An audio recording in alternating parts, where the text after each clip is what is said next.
Hi everyone और सभी को नमस्कार। मेरे चैनल लर्निंग विद ऋचा गिरी में आपका बहुत बहुत स्वागत है। तो आज हम पढ़ेंगे लर्निंग प्लेट्यू। तो लर्निंग प्लेट्यू लर्निंग कर्व का एक पार्ट है जो हमने कल पढ़ा था। यदि आपने वो वीडियो नहीं देखा है तो उसे ज़रूर देखिए। बहुत ही इंपॉर्टेंट वीडियो है और आपका कॉन्सेप्ट बहुत अच्छे से क्लियर होगा उसे देखने के बाद। तो लर्निंग प्लेट्यू पे हम चलते हैं। ये भी बहुत इंपॉर्टेंट टॉपिक है लर्निंग कर्व का। तो लर्निंग प्लेट्यू क्या होता है? लर्निंग प्लेट्यू जैसा कि हमने पिछले वीडियो में पढ़ा था लर्निंग कर्व के बारे में, तो लर्निंग कर्व में ही एक ऐसा स्टेज आता है। तो लर्निंग कर्व को जानने के लिए आप इसके पहले वाला वीडियो ज़रूर देखिएगा ताकि लर्निंग प्लेट्यू का कॉन्सेप्ट और क्लियर होगा। तो अभी मैं कर्व नहीं बताऊंगी, चलते हैं लर्निंग प्लेट्यू की ओर। तो लर्निंग प्लेट्यू क्या है? एक लॉन्ग फ्लैट हॉरिजॉन्टल स्ट्रेच है। तो लॉन्ग फ्लैट और हॉरिजॉन्टल इस टाइप को कहते हैं। ये वर्टिकल है और ये हॉरिजॉन्टल है। तो इस टाइप का लॉन्ग फ्लैट स्ट्रेच जो कि लर्निंग कर्व में होता है उसे हम लर्निंग प्लेट्यू कहते हैं। ये कब होता है? ये तब होता है जब लर्निंग में कोई प्रोग्रेस नहीं होता है या उस टाइम कोई भी लर्निंग रिकॉर्ड नहीं की जाती है, तो इसे हम स्टेशनरी स्टेज कहते हैं। की जाए तो इसके पीछे के हम कारण भी देखेंगे कि क्यों लर्निंग प्लेट्यू होता है, उस टाइम क्यों लर्निंग में कोई प्रोग्रेस या इम्प्रूवमेंट नहीं होता है। तो कारण number one, complex nature of the task. जब टास्क बहुत ही कॉम्प्लेक्स होता है तो ये लर्निंग प्लेट्यू क्रिएट कर सकता है। Complex nature of a task जिसे हम हिंदी में कह सकते हैं कार्य सीखने में उच्च कठिनाई स्तर। तो जब कठिनाई का लेवल अधिक होगा तो लर्निंग प्लेट्यू बन सकते हैं। तो सारे कारण एक दूसरे से लिंक हैं, देखते हैं कैसे लिंक है। Loss of attention and lack of motivation, तो ये दूसरा कारण होगा। जब सीखने वाला अटेंटिव नहीं है और उसमें कोई मोटिवेशन लेवल नहीं है, अभी प्रेरणा की कमी है, तो वो लर्निंग प्लेट्यू बना सकता है।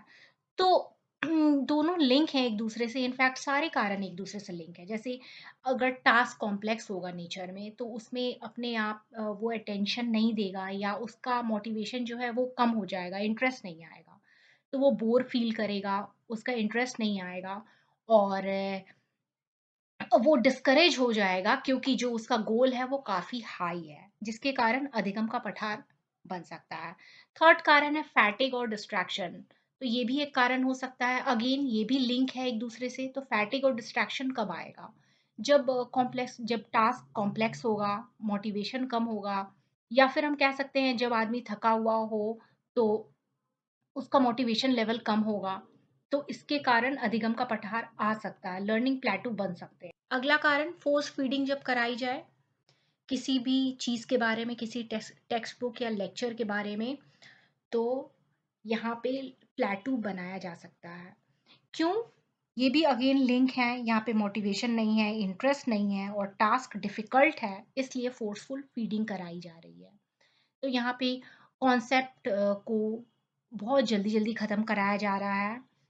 पहला कॉन्सेप्ट अभी लर्नर सीखा नहीं है कि उसके सामने नया कॉन्सेप्ट थोपने की कोशिश हो रही है, तो इस टाइप में भी लर्निंग प्लेट्यू बन सकते हैं। नेक्स्ट है लैक ऑफ इंटरेस्ट या लॉस ऑफ इंटरेस्ट, रुचि में कमी, जो कि हमने पढ़ रखा है। Lack of readiness in learning, जब अधिगम में तत्परता का अभाव होता है, जब जो स्टूडेंट है या लर्नर है वो रेडी नहीं है लर्न करने के लिए, तो लर्निंग प्लेट्यू बन सकता है। तो सारे आप देखेंगे एक दूसरे से लिंक है।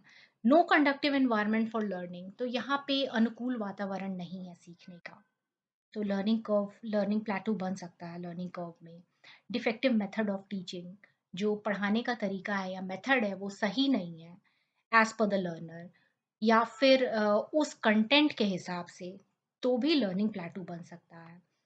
एक है lack of maturity of learner, learner ज़्यादा मैच्योर नहीं है, तो ये भी लिंकिंग ही है। जैसे लर्नर मैच्योर नहीं है या फिर तो हम गलत मेथड यूज़ कर रहे हैं, उसका इंटरेस्ट नहीं है, मोटिवेशन नहीं है, या टास्क ज़्यादा डिफ़िकल्ट है मैच्योरिटी के हिसाब से, तो ये सभी लर्निंग प्लेट्यू बनाने में कारक है। आगे हम देखते हैं कि कैसे इस प्लेट्यू का निवारण किया जाए, prevention of learning plateau.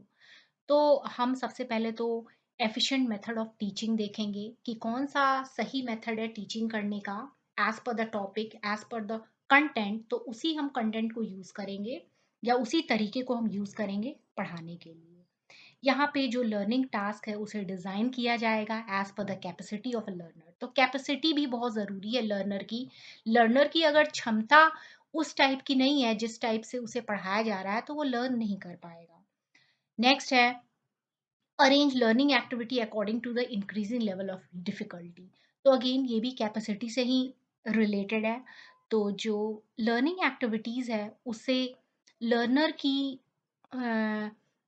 Learner के हिसाब से उसे अरेंज करना, और दूसरे वे में हम ये कह सकते हैं कि डिफ़िकल्टी लेवल के हिसाब से अरेंज करना। जैसे पहले सिंपली तरीके से उसे बताना, फिर धीरे-धीरे उसे कॉम्प्लेक्स फॉर्म में ले जाना।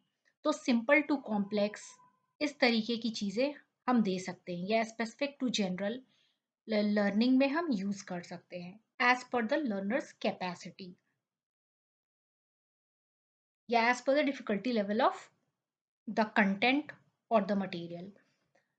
नेक्स्ट है यहाँ पे कंडक्टिव एनवायरनमेंट प्रोवाइड किया जाना चाहिए लर्निंग के लिए।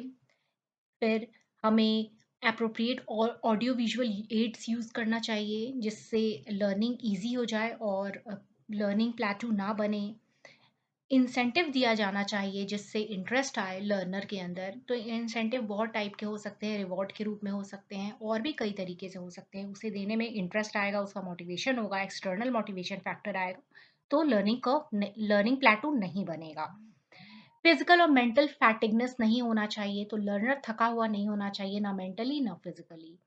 उसे प्रॉपर रेस्ट दिया जाना चाहिए। तो ये सारे हैं मेजर्स कि कैसे लर्निंग प्लेटू को प्रिवेंट किया जाए। अधिगम के पठार का निवारण करने की ये सारी चीज़ें हैं। तो वीडियो अगर समझ आया होगा, अच्छा लगा होगा तो इसे लाइक कीजिए। यदि आपने अभी तक सब्सक्राइब नहीं किया है तो सब्सक्राइब कीजिए और शेयर कीजिए as much as possible. Thank you so much.